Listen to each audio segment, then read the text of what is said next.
Coming up on Roland Martin Unfiltered for Wednesday, August 28, 2019. Roland is off today. I'm attorney Robert Patillo.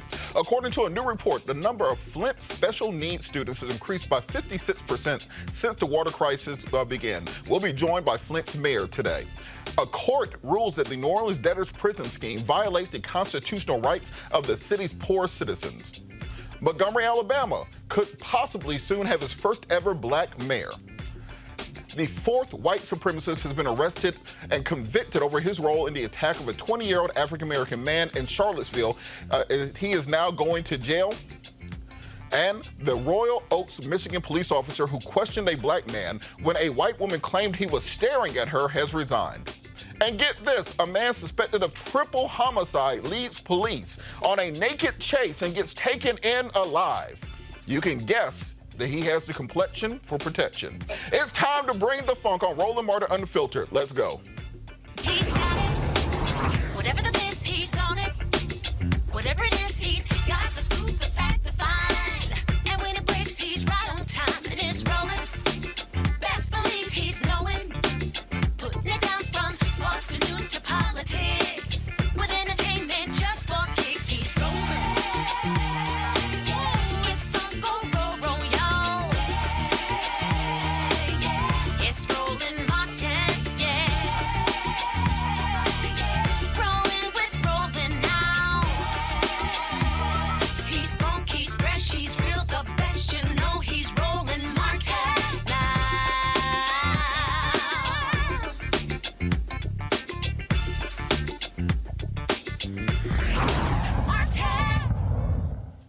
It's been 5 years since this Flint water crisis began, and the problem continues. Last week, the city spilled 2 million gallons of raw sewage into the river, and to add insult to injury, a recent study shows that the number of Flint special needs students has increased by 56% since the water crisis began. Joining me to talk about the growing problem in Flint is Mayor Karen Weaver.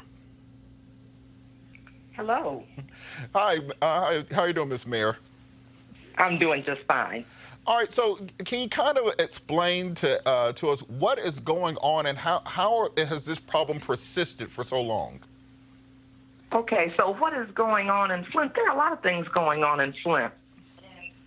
Let me just start by saying one is Flint has made progress. I do want people to know that. We are going to be finished with the lead service line replacement this fall, which is a year ahead of schedule. So that's a really, really good thing. We're working on the restoration, so the roads and the lawns are getting fixed. I'll tell you where our issue still remains and why I am continuing to tell people to stay on bottled and filtered water. The first reason is we haven't completed the lead service line replacement, and until we get all of those lead and galvanized lines out, which I said will be this fall, I will continue to, err on the side of caution. The other thing we've talked about, and I've had this conversation with state government and with federal government. While we can change the pipes and have brand new pipes, we can have our water testing, very well because it is. People's in-home plumbing, people that, just like pipes were old, in-home plumbing and fixtures were old in some homes. And so they were corroded by that water as well. And so when you have your plumbing, your fixtures, your appliances that have been damaged, you still have that potential for lead in your system. And so that's what we've been asking the state and federal government for funding to complete the project. They haven't done that. They started by giving us 4,000 new fixtures. Well, that's a drop in the bucket, and we need more. And they did that the first year, and they stopped, and nothing else ever came. So that's one of the challenges. I also heard you talk about what was going on with the children in Flint and our special education rates going up.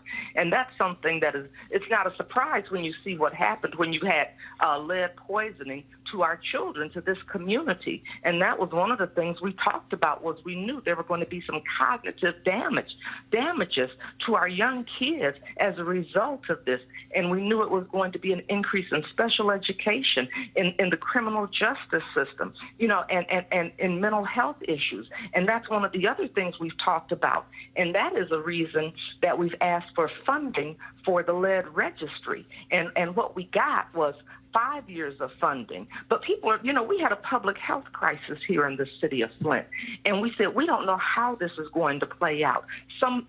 We're seeing things right now, but some things may not manifest for 5 years, 7 years, 10 years, 15 years. And that's why it's important for this lead registry to be funded for a long period of time so we can track physical health outcomes, so we can see what kinds of interventions and what kinds of services make a positive difference. And so that's another thing that we're continuing to ask for money from the government for. The federal government gave us 5 years of funding. Well, 1 year is up, so we have 4 years of funding left for this lead registry, which makes no sense for a city that had a public health crisis and is continuing to deal with the public health crisis. So those are some of the things going on. Well, we've known since the fall of the Roman Empire that lead in water leads to mental and physical health issues for human beings. What do we need to do to get our national candidates, the people running for president? You got 25 people plus running for president right now. How can we get them to take the Flint issue seriously and make it a primary campaign concern? Because Flint is not the only municipality in this country going through this. It's just the most the most public one. Exactly, and that's what we've said is pay attention to what's going on in Flint, because what happened here, we're a poster child for so many other communities across this country, and you better pay attention to what's going on in here, because it's going to affect, people all across the United States because of this aging, damaged infrastructure, and because people have taken water quality standards for granted for such a long time, and the standards that are in place are old, antiquated, and outdated, and they need to be addressed, and it needs to be taken seriously, because it's like you said, we're not the only one, but we've been the most visible and vocal, and we have said, I've said, don't let us go through a crisis and not learn from us so this never happens again, and that's what they need to do. I don't want them stopping through Flint for a photo op. This is serious, and this is about people, and that's what we have to remember, is to put people and public health and well-being over profit, and that's what hasn't happened. And, one of the things I think people forget is the genesis of this problem was a consent decree with the state in order to fill a budget shortfall. So to try to save $200 million over the course of 25 years, you diverted from the Detroit water treatment facility to build a new facility for stopgap measure with the Flint River, which resulted in this entire issue, and also the Legionnaires outbreak between 2014 and 2015. Let's not forget we've had 13 deaths as a result of that as well. And so with that, what should the general public do? How can we pressure officials both on the state level and the federal level to help Flint, help other municipalities that are dealing with this lead issue? Even the federal government didn't hit on the lead issue until, I think, 1991. So we have millions of miles of antiquated lead and iron piping from the 1920s through the 1960s. What can we do as the general public to fix this issue? You know what? One of the things is we have to speak up, and we have to come out and vote, and that's where we've been lacking as well. We've got to come out and vote, because your vote is your voice, and it matters, and you better watch who you're putting in office. You better pay attention and get involved. That's one of the things that has to happen. Something else is, I'm going to go back to when I was talking about the water quality standards. They're old. When they say, so in Michigan, we went from what was acceptable was 15 parts per billion, and now to 12, and we're supposed to be excited because that's low. That's the lowest there is now. Well, that's not exciting to say the standards are going to be 12 parts per billion. That makes no sense, because we know that is going to damage children. It's going to damage people. It's going to damage seniors, those with compromised immune systems, and we don't know what it does to the rest of us. So we can't go for the status quo. That's the other thing. And then they put unfunded mandates in place where they say, okay, you've got to change all of the lead service lines, but they don't give the municipalities the funding to be able to do that. People said, what did you all do on the private side? Well, we had to sue, so the state, and we had to sue the state to get the funding, and the federal government under the Obama administration gave us $100 million for that. So we were able to go on the private side, but we have to watch out for these unfunded mandates because municipalities can't afford them, and people, when they say, well, that's private, so you have to take care of it, too many families aren't in a position to be able to, pay for that. They're not in that position. And so you're setting cities and places up for failure when you do that. And so just to close out, because you mentioned the Sure. you mentioned the part about 15 parts per billion. I think at one point there were some water samples taken in Flint that were between 500 and 13,000 parts per billion when it comes to lead concentrations. Not to mention the manipulation by previous administrations and previous officials when it comes to the testing criteria. I think the EPA standards were that you had to have a six-hour hold before testing in order to make the determination of the parts per billion, and you had local officials who were doing a flush right before the... They were doing flushes, yeah, they were doing right. flushes and so you right have to look beforehand. at those instructions that are put in place because they gave out bogus instructions. And the instructions that were given were, well, yeah, when you flush, you are going to get lower levels. And so that's what you have to watch is how they tell you to do that and putting standards in place for that. There should be a protocol on appropriate flushing. And that's something we've really been talking with our residents and educating them about because it's important to know when you're getting your testing done, the appropriate way to test to get the right reading.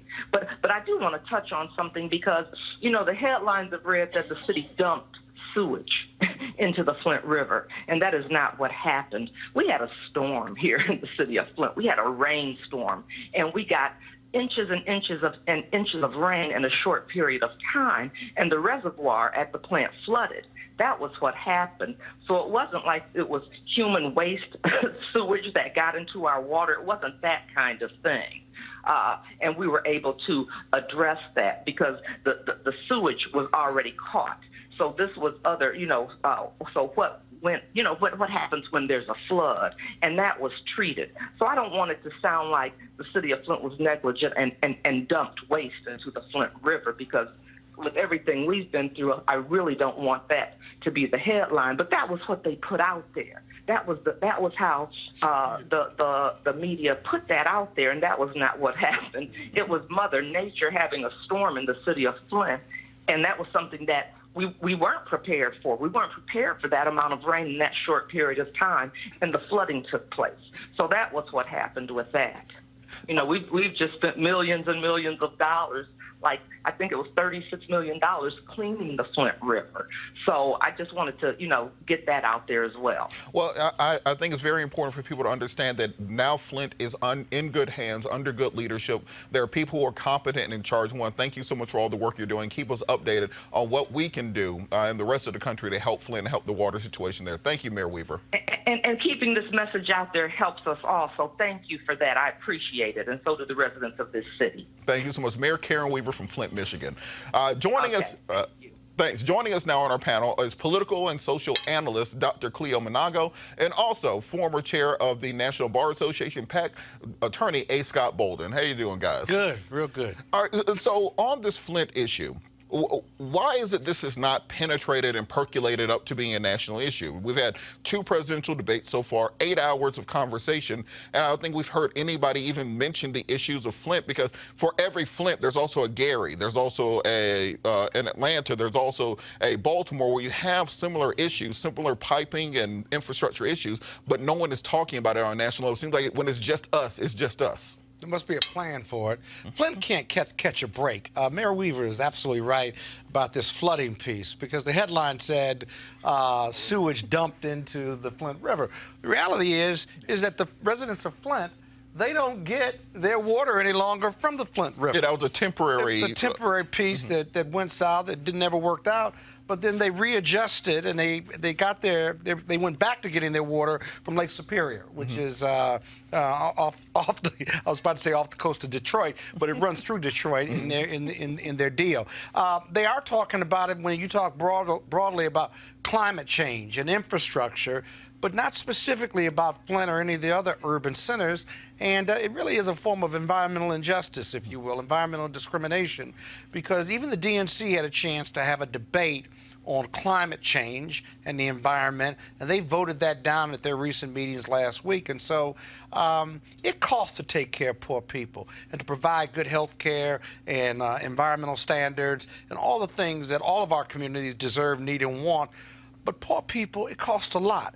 And nobody really, whether it's public funds or private funds, just based on how they allocate funds, nobody wants to spend the money to take care of poor people, whether it's water, environment, health care, insurance, you name it. And that's why it's not at the forefront of the presidential debate right now. It should be. Absolutely. Dr. Monago, you know, we had a situation where May 4th, 2016, President Obama went to Flint, said the water was safe, got himself a glass of water, drank it on stage. That was dangerous. Yeah, you know.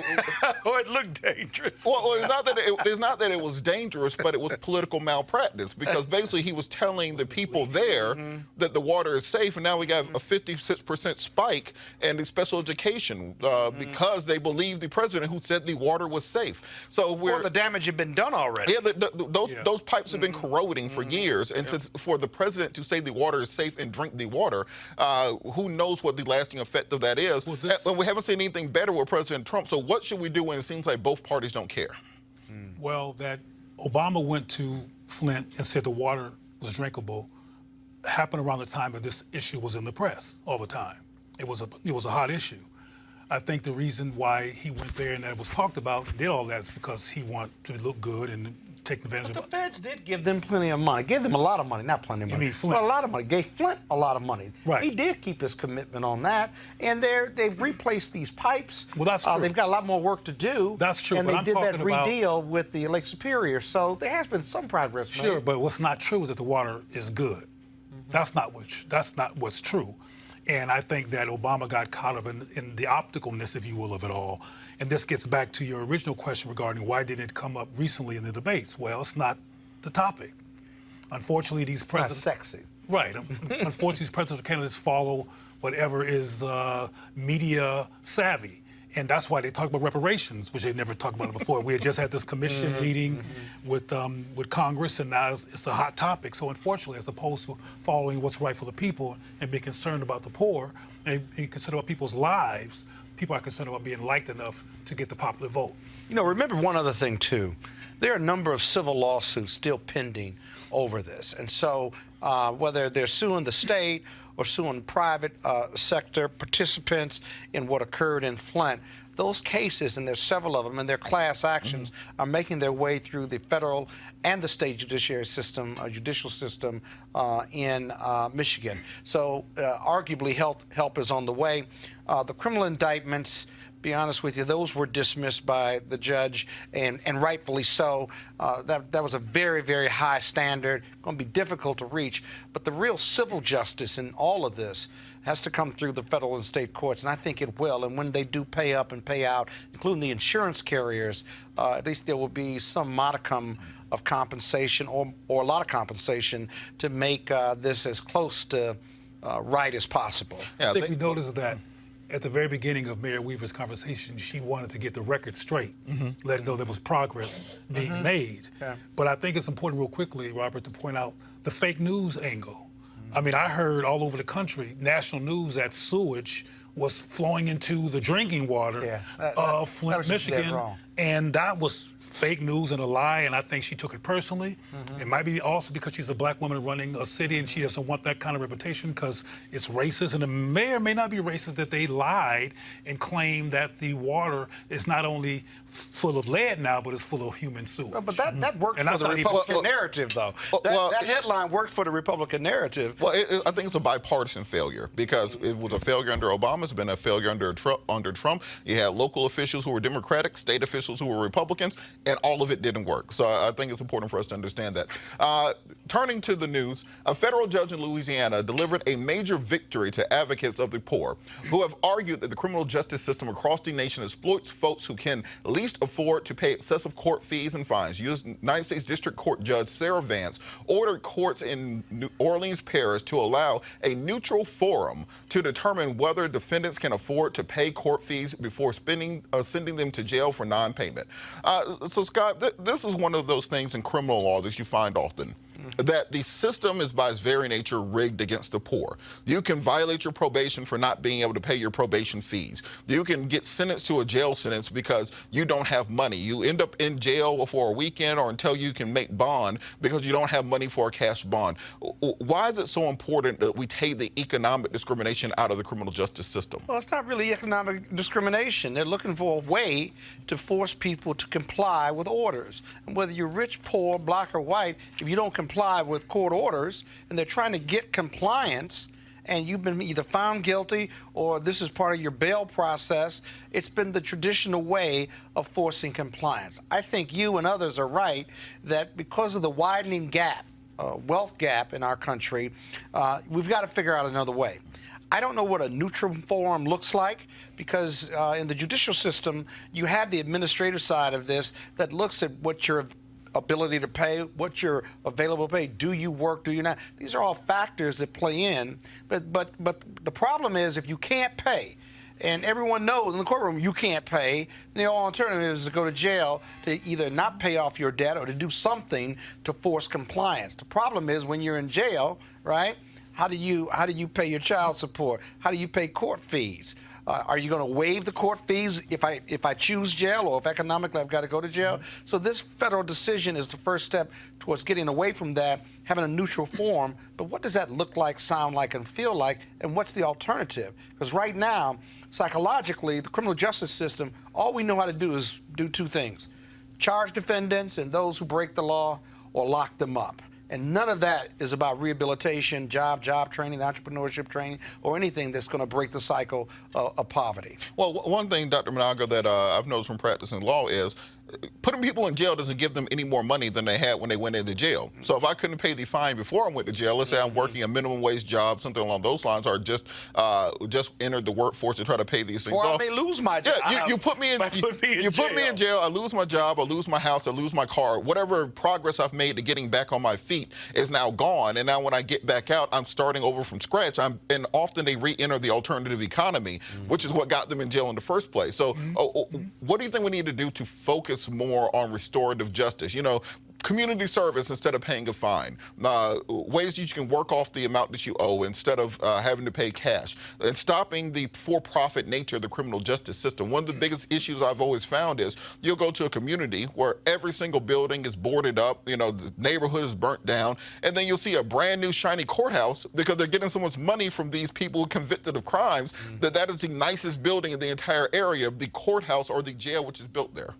Well, what you just mentioned in terms of the boarded buildings and the shiny courthouse has to do with a lack of decency and human integrity regarding how laws fall out and how people benefit or do not benefit from being punished for breaking the law. I'm real glad that this neutral form is being developed. I hope it becomes a national model for the rest of the country because, as you mentioned, I mean, I don't practice law, but it's logical that you cannot do anything while you're in jail to bring, you know, to raise bail. But I think it's a good idea that this is occurring, and even though it's an issue of, you mentioned the issue of compliance, the bottom line is that the compliance issue does not make room for economic diversity. And that they're going to consider whether people can afford it or not before they pile all these fines and put them in jail is a good thing. And of course, just like we have places like Ferguson, where black people were pulled over left and right, and this has been proven by the DOJ investigation, pulled over left and right to make money for the civic center in that city. That goes back to what you said in terms of who's being valued. So at least in New Orleans, somebody is seemingly valuing people in the poor, and hopefully it'll be a wake-up call for other people. I don't expect that to happen on a landslide basis. As an alternative, why not put, everyone that gets arrested, the jails around this country are full of young black men and women, brown black men and brown women and men, and instead of putting them in jail and putting them on some bail program, why don't you put them to work and have them clean up the community?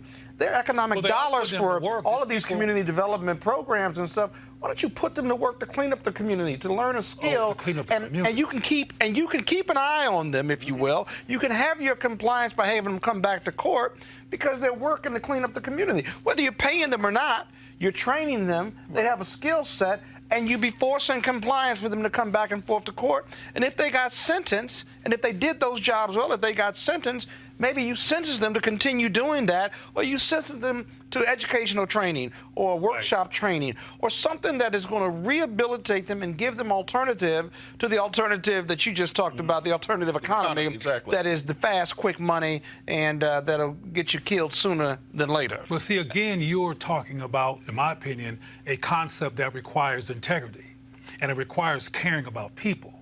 And these systems do not necessarily care about people. And it's value-based, though. They're adding value to our community. Well, they're adding value to other people. There's some of these prisoners are working for people. They're working for low wages for corporations. Sometimes you answer the phone to get customer service for a big corporation. That's an inmate who's been trained to answer that phone and do customer service work for a very, very low wage. So people are getting jobs, if you will, for a very low wage while they're in prison, but the jobs are not about making a community better. It's about helping a corporation lower its bottom line. So again, we got to look at whether we can have capitalist exploitation and human value at the same time. And that's a difficult juggle for a lot of people. Yeah, I think the issue that, fundamentally speaking, what we're doing is trying to put lipstick on a pig with our criminal justice system. Absolutely. We are taking the Anglo-Saxon medieval system from Europe, and we're trying to nibble around the edges instead of just blowing the entire thing up, starting over from scratch, figuring out something that works in the 21st century and not in the 13th century.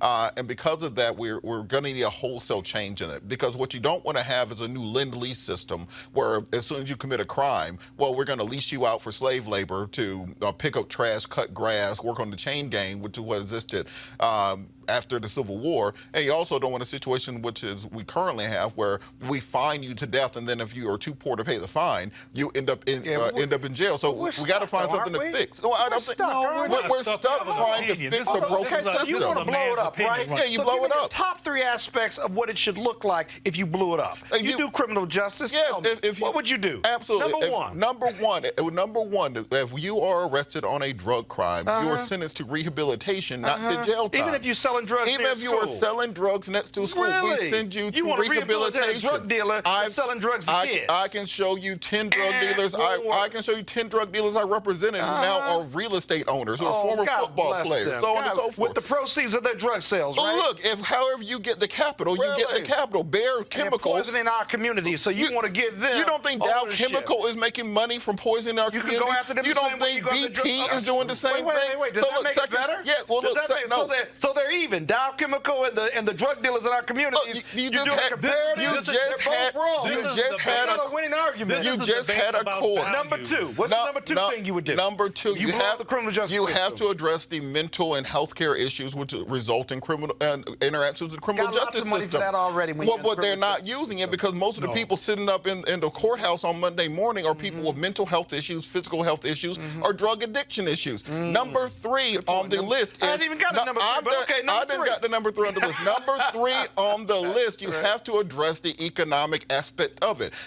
Criminal justice interactions are far too often a result of poverty. You address the poverty, you reduce the criminal justice interaction rate. That's outside of the criminal justice That's not system. outside of it because broader. you have to have a holistic conversation. The same people who signed the check of the police officer, who signed the check of the DA, who signed the check of the judge, also signed the check for the city council and the mayor and the public policy people. So they need to be working together because once you address the same way we get money for everything else. We got money for stadiums. We got money for infrastructure projects. We got money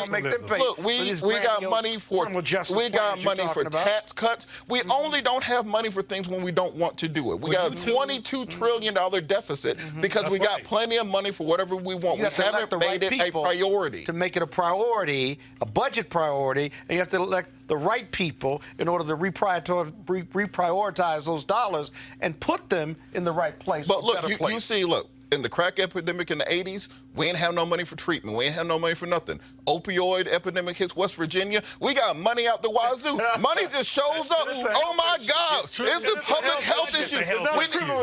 Opioids is a health issue. Crack was a criminal issue. Look. Another. They're both health issues. Another is true because you heard him. The opioid issue was affecting white folks, so now it's a health issue. Just like, for example, all these murderers. It is affecting. These these white mass murderers have mental health issues, and their father wasn't there. You don't hear about that when a brother kills Pookie Pookie's an old name. I'm dating myself. Shanique or whatever. The bottom line is that over that crack sale that went bad 20 years ago. But your debate sounded just like a city council meeting that you just had, because you have two different values, and this issue that we have in our country in terms of what decisions to make are based on people's values. Right now, we have white supremacists and white nationalists, and their values are determining how legislation is done, how policy is done. Robert mentioned that if someone was selling drugs outside of a school, maybe they should be rehabilitated. You said, no, they can't be rehabilitated. You're not going to rehabilitate. I've seen it happen to me times. And you gave me some examples, and I have some examples, too, of how people can be rehabilitated. They're going to do some time before you get to rehabilitation. Well, that's your, you selling drugs outside of school. Your punitive value system. I'm not saying that is the only value system you can have when you got a drug dealer dealing drugs near school. Well, they have got to be penalized. But hold on, Cleo. Inside of that same school, we prescribing little black boys Ritalin and every drug you can think of on the face of the earth, and none of them, and we're not penalizing those people. You are comparing Ritalin to illegal drugs and opioids and crack and cocaine. I think if you look at the analytics, we have seen the same effects out of both. How far left can you go with this? Look, you called me conservative last time. Yeah, but you've way left on this criminal justice piece. Yes. My goodness, no. Look, I'm saying drug dealers got to go to jail. Look, bottom line, you can rehabilitate them later, but drug dealers got to go to jail if they dealing drugs near your school. You're never going to that's never going to pass. Look, criminal justice. What is that impact? Well, sending somebody who is selling drugs because they have no other options to jail going to do? Because when they get out of jail, they have fewer options. They got lots of options. They can go to school. They can get a trade, but they don't want to do that. Those who choose, which is why I said you just made my same point. You mandate that. Those who choose to sell drugs. Cleo, go ahead and we got to move on. I don't know. See, you work in law. I work in behavior. No, I work in reality. And I'm going to tell you right now, if you're selling drugs near school, you need to go to jail. Because you're doing that by choice. You ain't doing that because you poor, disenfranchised. You made that perspective. All right. Can I talk, that's a value decision. Well, I'm speaking for you because this is right. You're speaking for me. This is right. Well, I'm quasi-articulate. I can actually speak for myself. I know you can't go on. But the point is that I think, and Robert can interpret himself for himself, but two things need to happen simultaneously. I have people in my family who've been involved in drug dealing, and I've seen them when they were little bitty babies until they grew up into that. And I can actually tell you, we don't have time, and it's not the point of today's show, but I can tell you what happened that led to that. And what you're considering a simple decision is not a simple decision. There's trauma going on. There's confusion going on. There's people who need brotherhood and fellowship, and they join these small communities where drugs are being dealt to belong. There's sometimes a missing gap in their personal life or in their development. They have inadequate parents. Well, what does that have to do with choosing to sell drugs near school? Well, first of all, you one who brought it near school. No, that was the basis of our discussion. Okay, but the bottom line is that people sell drugs. Period. People are selling drugs wherever they can sell them. There's not a drug that only gets done near school. Kids in schools is never. But my point, before you go back with your value system, is that we need to do two things. And this is fantasy land because the society does not care about this community. But we need to do not just lock them up and throw away the key, but we need to start immediately with mental health.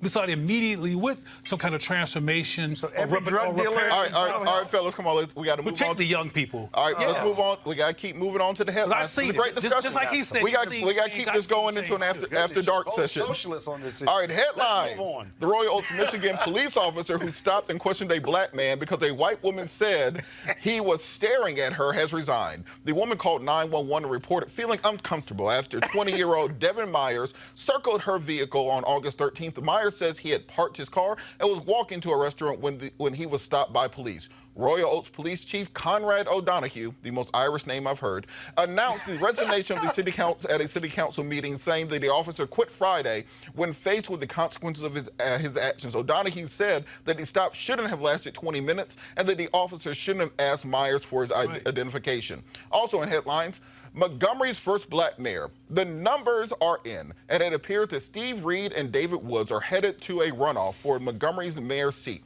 If he wins, Reed will be the capital city's first black mayor. Montgomery is one of only 3 cities in the deep South, in deep southern states, that has a population of over 100,000 or more, and that has not had an African American representing them in the highest executive position. According to the latest census numbers, black people make up about 60% of the city's population. The runoff election is set for October 8th. We're going to take a break. We'll be back with more discussion on Roland Martin Unfiltered. You want to check out Roland Martin Unfiltered? YouTube.com/Roland S. Martin. And subscribe to our YouTube channel. There's only one daily digital show out here that keeps it black and keep it real. It's Roland Martin Unfiltered. See that name right there? Roland Martin Unfiltered. Like, share, and subscribe to our YouTube channel. That's YouTube.com/Roland S. Martin. And don't forget to turn on your notifications so when we go live, you'll know it. All right, folks, you've heard me talk a lot about marijuanastock.org. Why? Because I want to keep you informed of investment opportunities that make sense. You've all watched the growth of the cannabis industry. A recent report by New Frontier Data estimates the global cannabis market at over $340 billion. Now, we know that marijuana legalization is sweeping the country state by state. We also know that marijuana has a good cousin, the hemp plant, which with a much higher concentration of CBD. That means hemp gives you all the medical benefits of marijuana without getting you high. Now, until recently, hemp farming was practically illegal in the U.S. and heavily regulated by the DEA. However, the 2018 Farm Bill changed all of that, making it legal to grow hemp CBD in the U.S. and creating one of the largest commodities worldwide. They need land to grow all of the plants. And folks, is it rocket science? It's an incredible investment opportunity. And that's where our good friends at 420 Real Estate come in. Their business model is simple. They buy land that supports hemp CBD grow operations and lease it to licensed high-paying tenants. That's right, they are hemp CBD landlords, and you can get in on the action. The folks at 420 Real Estate decided to do something special for Roland Martin Unfiltered family. Originally, the minimum investment level was $500. Right now, you can invest in this crowdfunding campaign for as little as $200. That's right, $200 up to $10,000. Now, let me recap. This is a $340 billion worldwide industry, and it's growing. You can participate with as little as $200. To invest, go to marijuanastock.org. That's marijuanastock.org. Get in the game and get in the game now. Delvin Carter is a fashion designer who designs everything from shoes to jewelry. Recently, he sat down with Roland to talk about what he does and why he does it. Delvin Carter, welcome to Roland Martin Unfiltered. Thank you for having me, sir. How you doing? Doing great. So I saw you interview on the Breakfast Club, and what I was intrigued by was the fact that something that we talk a lot about on this show, this being black-owned, independent media outlet, focusing on, not asking other folks for permission to do what we do. And that's what I thought was also intriguing about what you are doing with Sia Collective. And your deal is there's something we can't make. And so where did it all begin for you? What was that moment where you said, you know what, I'm going to do this. I'm going to actually build it myself and not actually wait for other people? So that moment, that's a great question. So that moment happened for me. I was still enlisted in the United States Coast Guard. And at the time, I was living in New York, and my daughters, because I'm divorced, I was divorced at the time, I'm married now, but they were living here and I was living in New York. And I just was like, you know what, I can't continue to live like this, to have my kids have to only see me on holidays and stuff like that. So I got the military to transfer me back to the Bay Area. And when I got here, I said, you know what, I need to make extra money. So I was always good at customizing shoes, which is like taking them apart, remaking them. And I had a lot of orders, and I'm in my military uniform at the post office, and I have like 10 boxes of custom orders that I have to send out to the clients. And I'm sitting on the line, not sitting on line, but I'm standing on line, and I'm looking at the cashier in the post office. And this is no knock to postal workers, but I looked at him and I said, when he was a kid, did he tell his mom, I want to work for the post office when I get older? And, and me as a parent with daughters, and I want to tell them, follow your dreams. But here I am compromising my dream, just for a paycheck. So it was at that moment in the line, I said, you know what? I have to start making my way out of the Coast Guard and making my way as you know, as what I feel like my God-given talent was, and that was the design, clothing, shoes, and things of that nature. So it was at that moment at the post office where I said, you know what, I can't be scared, because I don't want to be a hypocrite as a parent. I want to tell my child, like, you can do this. It's okay to chase your dreams. And if I didn't like give up an 11-year military career where I only had 9 years left to get a retirement check, I felt like I would be a hypocrite to tell them, no, chase your dreams, because it was never my dream to be in the military. It was my dream to be a designer, but I made a promise with my sister, if I didn't make it in fashion by the age of 25, that I would give the armed forces a try, and that's what happened. And one of the things that I think is interesting about that, again, we're living in a time where folks want to take chances, want to take risks, but also there are people who have fear. And you talked about, seizing the moment. And so how did you explain to others who, I guarantee you, there's no doubt in my mind, there are people who came to you and said, dude, you crazy. You're absolutely out of your mind. What's wrong with you? You can't do this. Or you actually think you can make shoes and clothes and shades and everything else? You're out of your mind.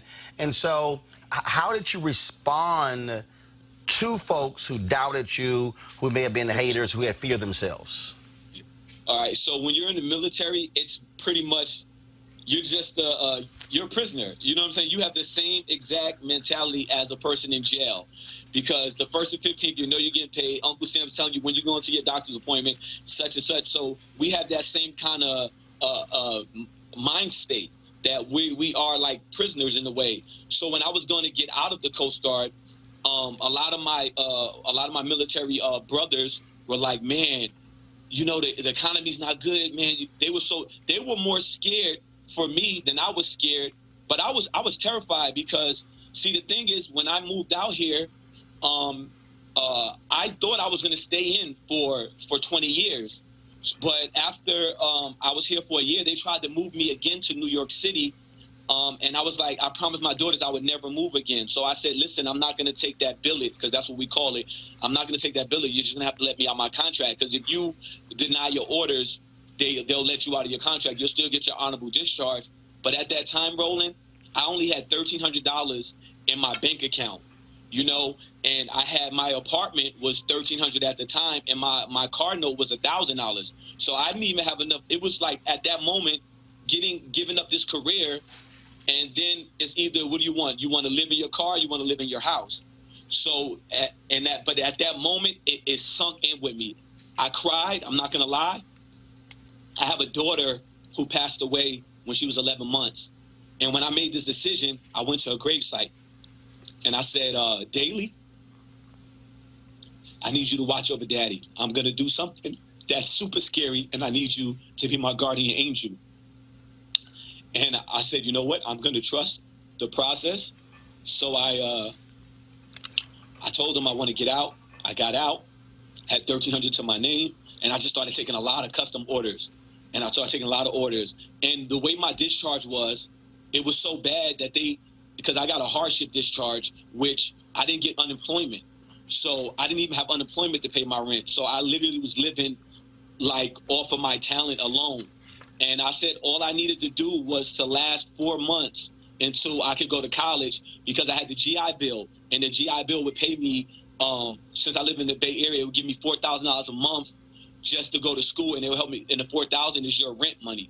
So I was like, if I can make it 4 months, I'll be good. I'll be in school, and I won't have to worry about looking for a job. So I actually was able to do that. I was able to maintain, and not be homeless. But I told myself at that moment, I will never, ever live check to check. I will never, ever allow a company or an organization to have this much power over me where I'm crying because I'm a check away from being homeless. So at that moment, I said, no more reckless spending. I started sacrificing. That's one thing people don't do. I started eating and living as if I was poor. Even when I started making money, I would eat top ramen. And then I would only once a week treat myself to like steak or shrimp. And then it came a point where I invented this rubber dye where it could dye like the clear soles of a shoe like this, and it can make it red, yellow, any color, and it wouldn't come out. In 1 month, I made $50,000 off of that dye. And So now I had a $50,000 cushion in my savings account. And from there, I became a religious saver and not just spending money. And I knew from that moment that if I wanted to get a loan from a company to start my own business, that it wouldn't happen because your oppressor is not going to finance your freedom. So I just said I'm going to keep saving and keep saving because anything that I want to do and want to achieve is going to have to come off my blood, sweat, and tears because a bank is not going to they'll give me a $100,000 school loan, but they're not going to give me a $15,000 business loan. You know, so I recognized that early, and I said I'm not even going to put myself in that position to beg somebody to help me chase my dream. So I'm glad that I did that. I'm glad that I already knew how to sacrifice, being that I was raised by a single black mother and I watched her work 3 jobs, you know, sleep only 4 hours a day. So because I seen that, I was already prepared for it unknowingly. So I never even struggled when I had that $1,300. I never had a point after that where I was almost homeless. I was scared because of what I had financially and what was ahead of me, but I never even struggled. And I went. And it took like 2 months, and from there, I started making the most money I ever made in my life. Going through all of that also means that you have to do more than one thing. Look, the reality is same thing when it comes to doing this show. There were people who said, "You got to be crazy. Why won't you go try to go to CNN or MSNBC or try to work at one of these networks?" And I said, I'm not interested in asking somebody else permission. Can I go cover this? But what it also means, though, is that you have to learn different aspects of the business. And I think, to be perfectly honest, Devlin, I think there are a lot of people out there who say they want to be entrepreneurs, who say they want to have their own thing, but don't really understand the level of sacrifice and commitment, where you may have to, may not be able to pay yourself, but pay your staff. I mean, look, I'm in a position right now. I live off of my speeches, and I said, look, we've got to build this thing up. And I try to get people to understand that, yes, there's flexibility, there's freedom, but one of the greatest things about being an entrepreneur is you have to sacrifice. And you have to do more than one thing, and you just can't say, well, we'll just hire somebody else to do it. Now that the money's not there to hire somebody to do it. You got to learn it. Yeah, so for me, I had to learn how to be my own photographer.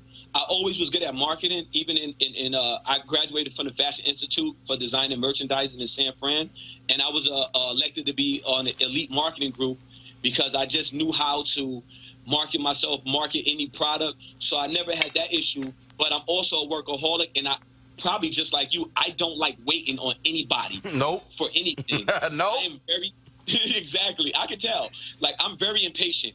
Like, if it's something I want to do, I do it like that. I'm probably one of the only Instagram pages that can post like 4 times a day, and I'm always posting new stuff because I'm constantly working. Like, I'm a father of 4 kids. I have 3 daughters and 1 son, and that's the only thing in the world that means anything to me. I don't care about going out to clubs, meeting people. It's making sure that my kids have a better life than I had, you know, and the sacrifice thing that these people say they want this life, they want to be an entrepreneur. No, they don't. They just look at your page and say, oh, this guy's making some money. I want to do that. But that's not how it works. You actually have, it's so much more work that goes on behind the scene than the pretty pictures and the pretty filters that you see on social media. Like, they're not up with me last night when I didn't stop working till 4 in the morning and had to wake up at 6:30 to take my daughters to school and then unload a truck of shoes that just came in a couple of hours ago. You know, they can't do that. Most of these people are lazy. Like, this new generation, they're lazy. They want everything handed to them. Everything that I've done is off of my own research. I've learned how to source. I've taken 15-hour flights to China to go and visit factories, walk around the whole country to find the things that I wanted, because I know that the more research that I do, the more possibilities of financial streams I can do. Even if I didn't design clothes right now, I can start my own sourcing company and have people make their own goods, and I can take a percentage as a middleman because of all of the hard work and the legwork that I went through. And that's why when I tell people, it's a smack in the face when you tell a black-owned brand that their price is too high, or you should give out free stuff because Gucci does that. Well, I'm not Gucci, and I don't have $1 million, $3 million budget just for marketing. See, they don't understand when, for us, like me, is if I make $50,000 this month, I have to turn it right back into the company so I can keep the company afloat to keep making things. If I give $10,000 of product away and it doesn't do anything for my business like that, because a lot of these celebrities, they'll take the stuff from you, they'll never post it, and even if they wear it, they won't even tag you in it. You cannot teach business with free stuff. Right. You know, you can't. Well, look, the reason I fully understand that is because it's like what we do. I mean, I've had people who come to me and they say, man, we would love for you to do your show from our event. And I go, well, you do know that means getting on an airplane, hotel rooms, that means flying staff, we have equipment, we're paying for stuff. And so it's not just, hey, just pop up. No, there's a cost involved. There have been other people who have understood that and they've actually paid us. And then what was also interesting is when you want to do something, then people say, well, why is it that much? Well, because that's actually what it is. And so, I mean, it is a business. And I think that one of the things look, my grandmother had a catering business. And then, I worked at it since I was 7 years old, and I saw how different things work and how I felt she often would undercharge folks as opposed to saying, no, you're going to pay the full freight. And this is why I said, when me and my brother, we took the business over later, this is what I said to him. I said, you know what? If somebody's going to give me $20,000 worth of headaches, they're going to pay me $20,000. Because what's not going to happen, you're not going to give me $20,000 worth of headaches, and you're paying me $5,000, and now I'm mad as hell because I'm dealing with all your BS. And that's just sort of how I operate. And I will tell somebody no, as opposed to go through with that, because, again, I know the work goes in it. I know what I bring to the table. And so, and the other thing is when you talk about wanting something for free, I keep telling our audience, look, we've been building this show. We've taken our YouTube subs from 170,000 to now more than 350,000 in less than a year. We are averaging, 8 million total views on Facebook, YouTube, and Periscope. But what I tell our audience also is like, look, we are providing the service, but we also need them to be financial supporters of the show, because they can't say, man, we need this, but then don't want to pay for it, because it's like, yo, when you pay that cable bill, you're actually paying CNN. You're paying MSNBC, because they're getting a certain fee per subscriber every time the person turns that cable television on. And so it's just trying to get people to understand that. And I think that's what's critically important. Yeah, and one thing about like what you touched on is, one thing is people think because they pay you for a service that they own you. And that's the thing we have to get out. Like, for instance, somebody be like, okay, well, I spent $200 on a shoe or something, and they feel like they could talk down to you. They could be like, well, if it was Nike, I would have got it in 2 days. Well, you know what I do? I do the same thing you do. I was like, well, what's your order number?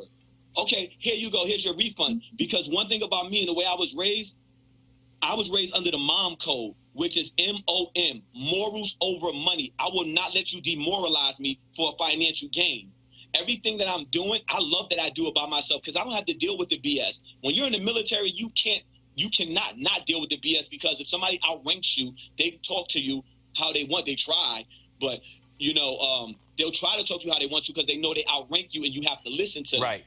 And because of that, I didn't leave a career to be a free man in a sense, to have you treat me the same way that I did not like to be treated already, just because you spent a little bit of money. I'd rather not have your money. It's like you said, I'd rather not deal with the headache. You know what I'm saying? Because there's so much more people who appreciate it and respect it. The thing is, between us and people of color, we have to start seeing value in our own skin, in those relationships. Like on the Breakfast Club, I said that, the biggest threat to black-owned businesses and stuff is black people. We're always so quick to say we need this, we need that, but then we don't pay for it. Like you see a show like yours. Like I'm sure you probably have a Patreon or something where people can donate money. Yeah. It's people probably watch your show every day and they never put money in your Patreon account. When they could put $2 a month, that $2 a month from 100,000 people, that's enough to keep you going. No, you're absolutely right. And pay your staff and even get better equipment. Yep. But they don't understand that independence. Like, $2 is nothing. As much garbage I buy, like $2 is nothing. If you are watching something like me, I watch your show from time to time when I'm shipping orders, and I'm going to start paying into your Patreon because I'm not just going to be about it. I'm not just going to talk about it. I'm actually be about it because it is true. We don't know. And for some of us who are watching right now, they may not know, like, oh, man, I never thought about it. Roland Martin's 100% independent. I should start paying. If we could pay for Netflix and Hulu and all those other things, why can't we pay for our own brother to give us the truth, the type of media coverage that we do not get? You know what I'm saying? Yep.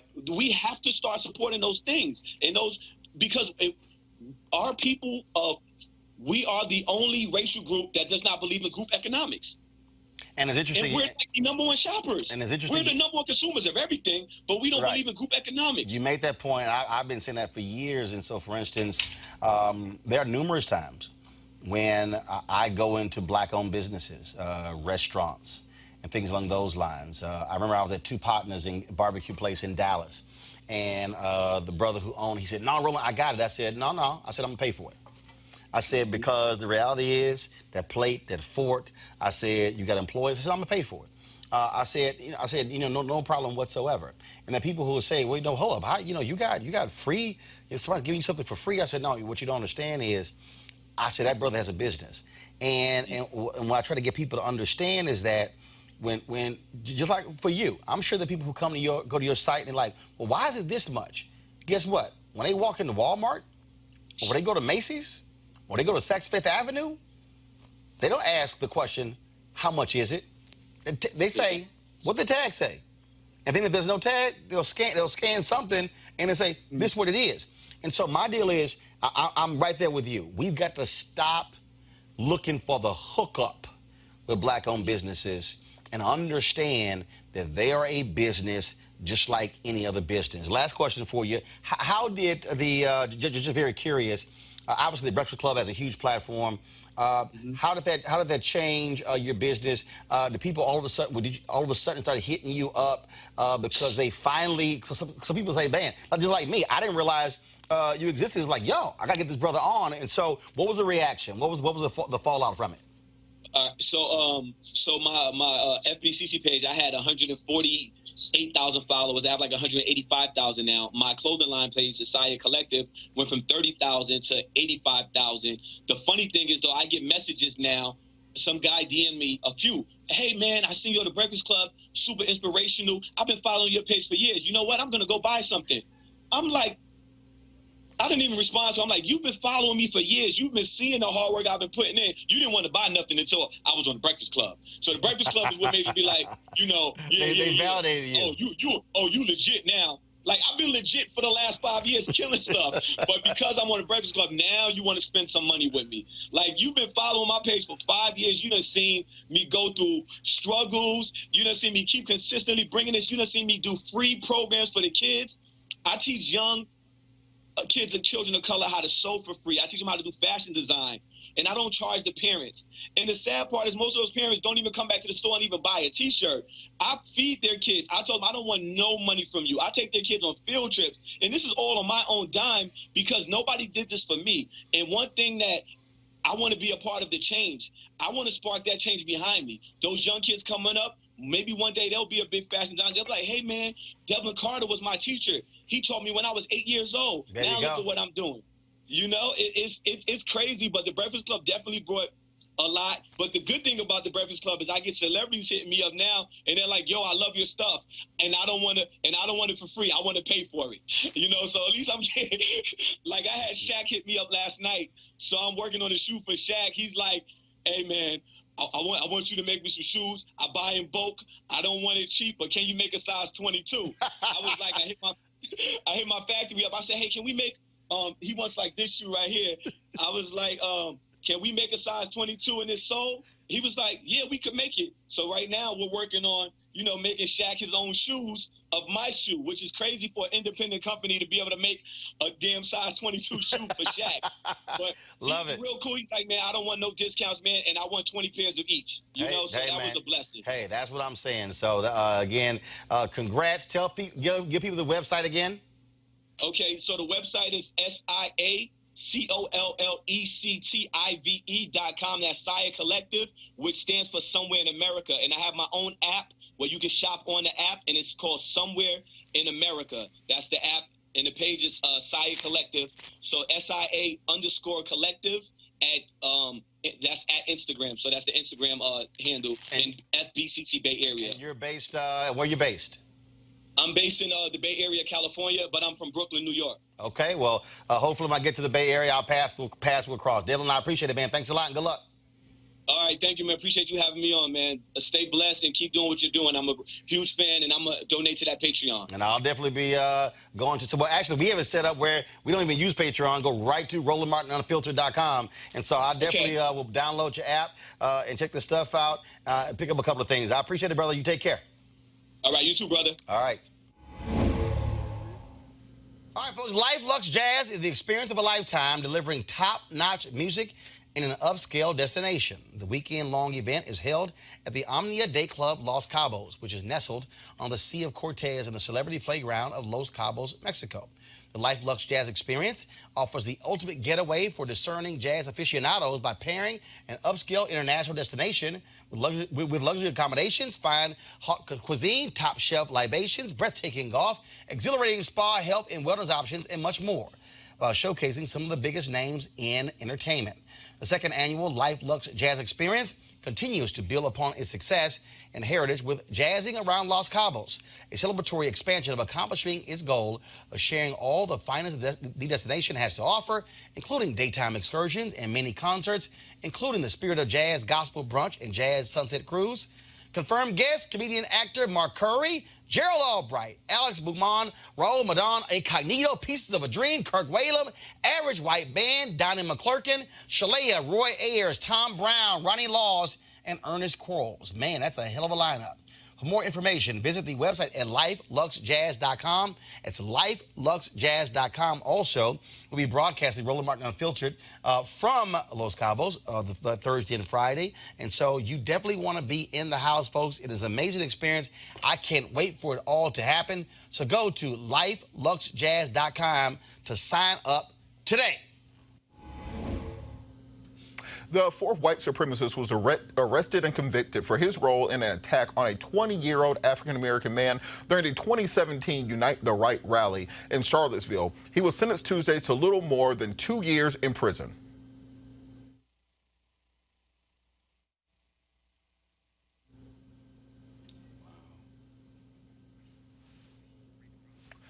Tyler Watkins Davis of Middleburg, Florida, entered what is known as an Alford plea in February on malicious wounding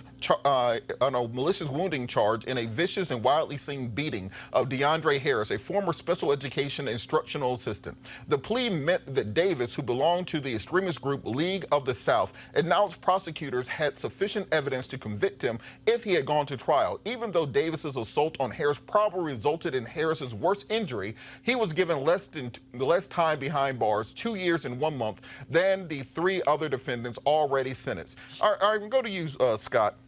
Because the Alford plea is where you're saying, look, I'm not admitting guilt, but I am saying that there's enough evidence to convict me if I had gone to trial. The judge made the point that because he only struck the assailant one time and he didn't stomp him and beat the hell out of him, that's why they gave him a lighter sentence. Well, what do you think about that justification, even though the one time that he hit the assailant resulted in a head gash and eight stitches being required? Yeah, it's totally discretionary on the judge, and this judge certainly felt that way, but there seems to be great inequity because while the other two were sentenced, and I believe they tried one of them, the defendants in that case, they got a longer sentence. Here, the Alford plea had a lot to do with this. You do an Alford plea, the government agrees because they got problems with their case, and you got a defendant that won't admit guilt but doesn't want to go to trial, and so it's a little bit of both. But he admits that if he went to trial, they have enough evidence that could convict them, just for our listening audience. But he did the most damage. But the Alford plea saved him, and that's the rationale the judge gave. I disagree with the rationale, quite frankly. They all been sentenced the same because they acted in concert. You can see from the video, they acted in concert, and they acted in a conspiracy. As a result, the level of damage and the level of criminal intent, if you will, is irrelevant. It's all the same. And had I been the sitting judge, I certainly would have treated it that way, especially it being a race-based attack. And what we all know about Charlottesville and what happened shortly after that, where a white woman was killed fighting Nazis in Charlottesville in 2018. Just really tough. Really tough. All right, and Cleo, on that point, I've tried plenty of cases where an African-American bust somebody upside the head one time and was charged as an aggravated assault. If they did it part of a gang, then they would charge them, as you said, in concert with others, and they would get 10, or the mandatory minimum would be 10 years or 20 years to serve 10, credit for time served, something along those lines. What does it say about the inequities of the criminal justice system? Well, early in the show, you made a passage that said the protection, say it for us. The complexion for there protection. It is, the complexion for protection. Clearly, that's a issue here, but I also think that the people that were defending this guy were concerned about precedents. It's a precedence to make sure somebody don't get as much as the others, particularly if they did the worst damage. You understand what I'm saying? When there's a white supremacist, a white nationalist, and bias context behind the whole thing and driving the whole thing, because if they had their way and it wasn't for the national coverage, they probably would have all got away with it. And if it wasn't for the video coverage of the whole thing. And remember, the victim, the complaining witness in these 3 cases, he was tried and absolved of any wrongdoing, but he was arrested and tried because he defended himself, essentially. I remember that. But, you know, this is another cliche. The Alfred plea possibly was a good strategy, but also being white was a strategy.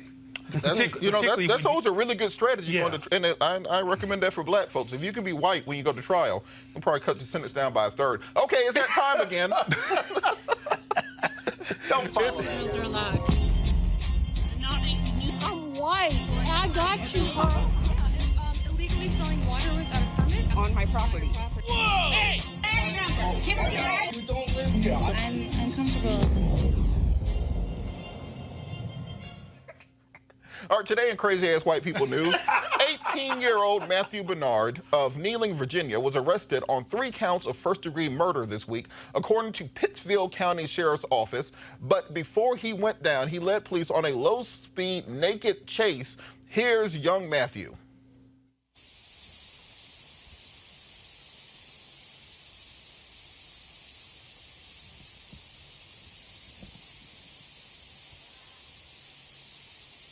Apprehend him and take him to a local hospital for treatment. I wonder how this story would have ended if Matthew was black. Cleo? Exactly. Well, there is a story. Because the police are running from him, and the police are armed, and he's chasing the police. Look, did you see that? Yeah. Look at It's ridiculous. And he's committed another crime right there. It's And ridiculous. the police are there. He has the stick in his hand and then hit him with the stick. But he wait a has an minute. AR-15 in his left hand, and he is chasing this man.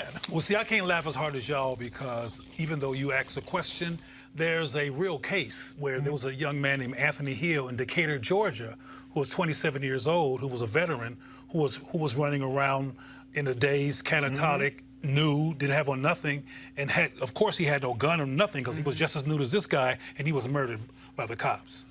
So people can be treated differently. His name was Anthony Hill. He was 27, Decatur, Georgia, if you want to look this up, since it's no longer, it never did make national coverage. But it actually occurred, and he was murdered under the same, but this guy didn't kill nobody. I think it's important to make the contrast Yeah, this here. dude killed The 3 veteran people. who was 27 years old didn't kill nobody. He was a veteran. He was in good standing as somebody in the military. He never hurt anyone, and he was murdered by the cops. This dude killed 3 people and was allowed to run around like he did up in the cop's face. And commit another crime while the police were in light pursuit of him.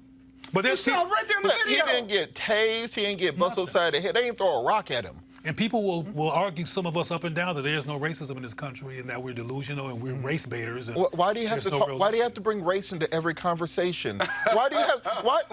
I don't even see color. You know, we live in a colorblind society. Ask Laquan McDonald's family. And Laquan McDonald, while he had on clothes, he was walking away from the police, clearly catatonic, clearly high on something, clearly not all there, right? Not sure whether he had a weapon or not, and he got killed. But I want to It's unbelievable. I want to respond to something Robert said earlier, kind of in jest, about when you go to court, be white. Well, Michael Jackson did it. And he wasn't very successful. So, you know, it don't always work. Matter of fact, he got arrested and made it look bad after he died. They ain't even finished with him. Well, we will monitor this situation to see what things are going. We're going to monitor what happens to Matthew Bernard, and we'll find out if he's actually convicted of these murders or if he is given a trophy and taken to Burger King. Because you never know in these situations. Or considered mentally incompetent. You know, it's the video games. Incompetent. It's video games. That's the problem, video games. All right, in memoriam today, Greg Hinton, a Chicago native who became the Democratic Party's first chief diversity officer, has died at the age of 66. Hinton was hired in 2011 to ensure diversity of staffing and vendor contracts at the Democratic National Committee, the Democratic Congressional Campaign Committee, and Democratic National Convention Committee. Virginia Roll, chair of the DNC Black Caucus, said Hinton made them accountable for diversity, and you could see his impact at the 2012 convention in Charlotte, North Carolina. He was survived by his son, Kyle Hinton, Christopher Brenton, Greg Brookings Hinton, and his daughter, Alfreda Brookings Hinton, as well as 2 granddaughters. We'll keep the entire Hinton family in our prayers. Also in memoriam, we also mourn the loss of fashion icon Isabel Toledo. She presented her first collection in 1985, but her fashion grabbed the national spotlight after Michelle Obama wore some of her looks at her husband's 2009 inauguration. She was an independent designer, but served briefly as creative director for Anne Klein. Our thoughts and prayers are with the Toledo family as well as her loved ones. That concludes this edition of Roland Martin Unfiltered. I hope you enjoyed the show. Be sure to join Roland Martin when he returns tomorrow. Also, if you like what you see, go to RolandMartin.com and join the Bring the Funk fan club to support great journalism. Until next time, I'm Robert Patillo. Enjoy your evening.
You want to check out Roland Martin Unfiltered? YouTube.com/Roland S. Martin. And subscribe to our YouTube channel. There's only one daily digital show out here that keeps it black and keep it real. It's Roland Martin Unfiltered. See that name right there? Roland Martin Unfiltered. Like, share, and subscribe to our YouTube channel. That's YouTube.com/Roland S. Martin. And don't forget to turn on your notifications so when we go live, you'll know it. Hey everybody, this is Sherry Shepherd. You're watching Roland Martin Unfiltered, and while he's doing Unfiltered, I'm practicing the wobble. Yes, I am. Because Roland Martin's the one, he will do it backwards, he will do it on the side. He messes everybody up when he gets into the wobble, because he doesn't know how to do it, so he does it backwards. And it messes me up every single time. So, I'm working on it. I got it. You got Roland Martin. Hi, my name is LaToya Luckett, and you're watching Roland Martin Unfiltered. What's going on, everybody? It's your boy Mac Wiles, and you are watching Roland Martin Unfiltered. What's up, y'all? It's Ryan Destiny, and you're watching Roland Martin Unfiltered. What up, Lana Well, and you are watching Roland Martin Unfiltered.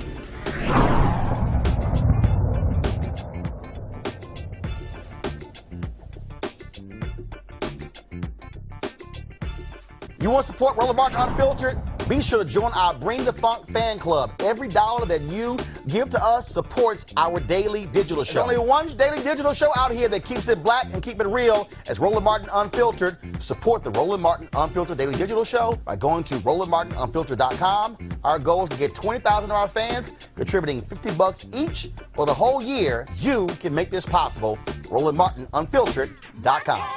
Hey fam, want to check out Roland Martin Unfiltered, the blackest show on all of digital, cable, and broadcast. Check out our audio podcast. There's only one daily digital show out here that keeps it black and keep it real. It's Roland Martin Unfiltered. Press play.